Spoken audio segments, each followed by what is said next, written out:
Taigi laba diena visiems. Šiandien turim 86 užsiėmimą. Praeitą kartą pradėjome kalbėti apie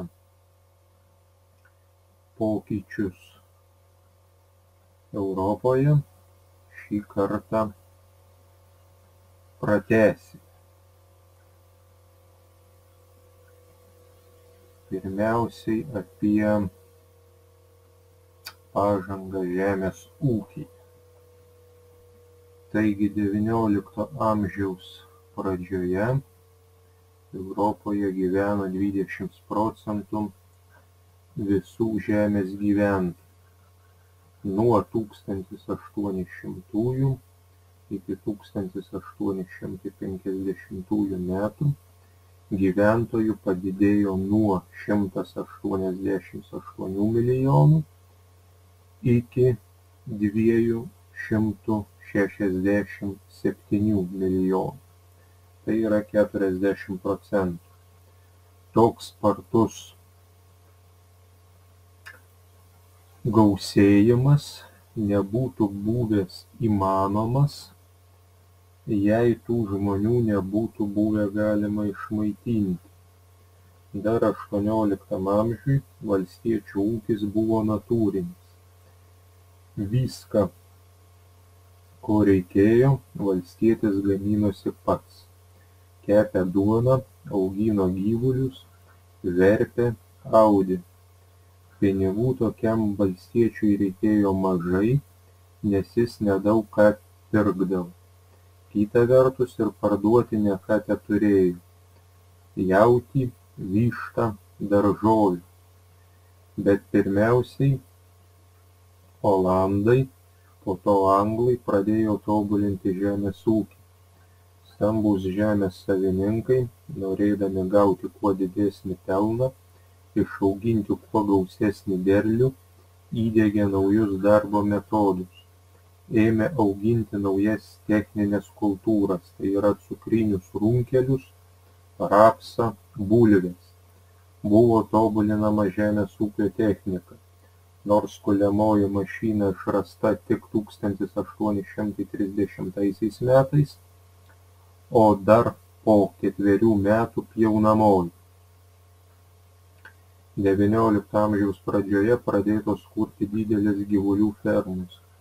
Buvo išvedamos geresnės gyvulių veislės, auginama daugiau paukščių. Sparčiai gausėjant žemės ūkio produkcijai, buvo galima išmaitinti daugiau žmonių, nors dar iki XIX amžiaus vidurio Europoje kilo keletas nederliaus metų. Didžiausias badmetis, labiausiai palietęs Airiją, kur mirė daugiau nei 1 milijonas žmonių, buvo 1866–1847 metais. Apie naujų mašinų išradimą ir įdiegimą. Kiekvienam darbui atlikti reikalinga energija. Iki 1769 metų energijos šaltiniai buvo žmogus, gyvuliai, vėjas ir vanduo. Pramonei plėtoti reikėjo išrasti tokį energijos šaltinį, kuris leistų išlaisvinti gamybą nuo šių ribotų gamtinių energijos šaltinių. Tai, kad nepaprastos energijos gali teikti vandens garai, žinojo dar senovės graikai gyvenę prieš Kristų. Kaip panaudoti šią energiją buvo eksperimentuojama nuo XVII amžiaus. Sujungęs įvairius ankstesnius eksperimentus, 1769 metais Glazgo universiteto laborantas Džeimsas Vatas sukūrė garo mašiną. Ji greitai buvo pritaikyta pramonėje, o vėliau garvežiuose ir laivuose. 1767 metais verpėjas Richardas Arkraitas išrado verpimo mašiną, kuria vienas darbininkas vienu metu galėjo verpti 20 siūlų. Taigi ši mašina pakeitė 20 darbininkų. 1785 metais kaimo kunigas Edmundas Kartraitis išrado audimo stakles, kurių energijos šaltinis jau buvo garo variklis. Iki to laiko daug technikos naujovių buvo išradę ir senovės graikai, ir romėnai, ir arabai, ir kinai bei kitos tautos. Tačiau per tūkstantmečius žmonėms nebuvo kilusi mintis nuolatos naudotis šiomis naujovėmis, ieškoti vis naujų išradimų ir pritaikyti juos ekonomikai plėtoti. Apie transporto ir susisiekimo naujoves. Vykstant sparčiam pramonės perversmui reikėjo nemažai žaliavų, pirmiausiai akmens anglies ir geležies rūdos. Sparčiausiai besivystančioje šalyje, tai yra Anglijoje, šių žaliavų pakako. Tačiau jas vežti buvo brangu, nes dar XIX amžiui tam buvo naudojami arklių ir asilų traukiami vežimai. Norint sumažinti gamybos išlaidas, geležies rūdos liejyklos dažnai buvo statomos tose vietose, kur šie ištekliai buvo rasti, o jei arti nebūdavo akmens anglies, tai geležis būdavo lydoma deginant medieną. Susisiekimo ir transporto galimybės kiek pagerino dar XVIII amžiaus pabaigoje Anglijoje pradėti sparčiai kasti vandens kanalai, kuriais plaukiojo laivai,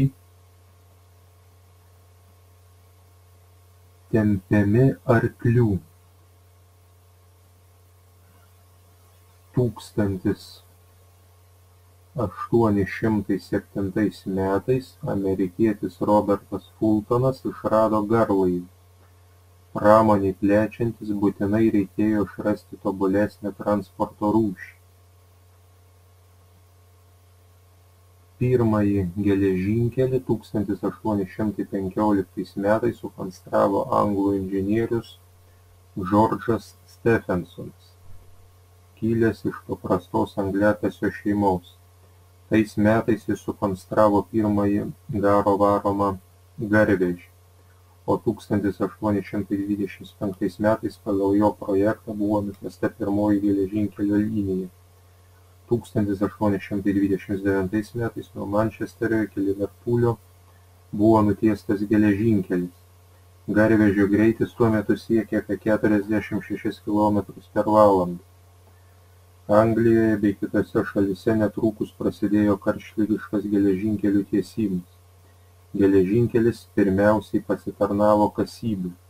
Nuolatos augo geležies ir plieno poreikis, jiems išlydyti sunaudota vis daugiau akmens anglies. Tačiau ypač svarbu buvo tai, kad geležinkelis labiausiai pakeitė tradicinės žmogaus gyvenimo formas. Jis sudarė galimybę žmonėms masiškai persikelti iš vienos vietos į kitą, be to geležinkelis skatino luominių skirtumų nykimą, ugdė demokratizmą, nes juo galėjo naudotis visų visuomenės sluoksnių atstovai. Klausimai ir užduotys. Pirma, trumpai papasakokite apie pažangą žemės ūkyje. Kuo pasireiškia pažanga žemės ūkyje? Pasakokite ir atsakykite remdamiesi pateiktą medžiagą ir žiniomis. Antra, trumpai papasakokite apie naujų mašinų išradimą ir įdiegimą. Kokie technikos išradimai paspartino ekonomikos raidą? Pasakokite ir atsakykite remdamiesi pateiktą medžiagą ir žiniomis. Trečia, trumpai papasakokite apie transporto ir susisiekimo naujoves. Įvardykite jas. Pasakokite ir įvardykite remdamiesi pateiktą medžiagą ir žiniomis.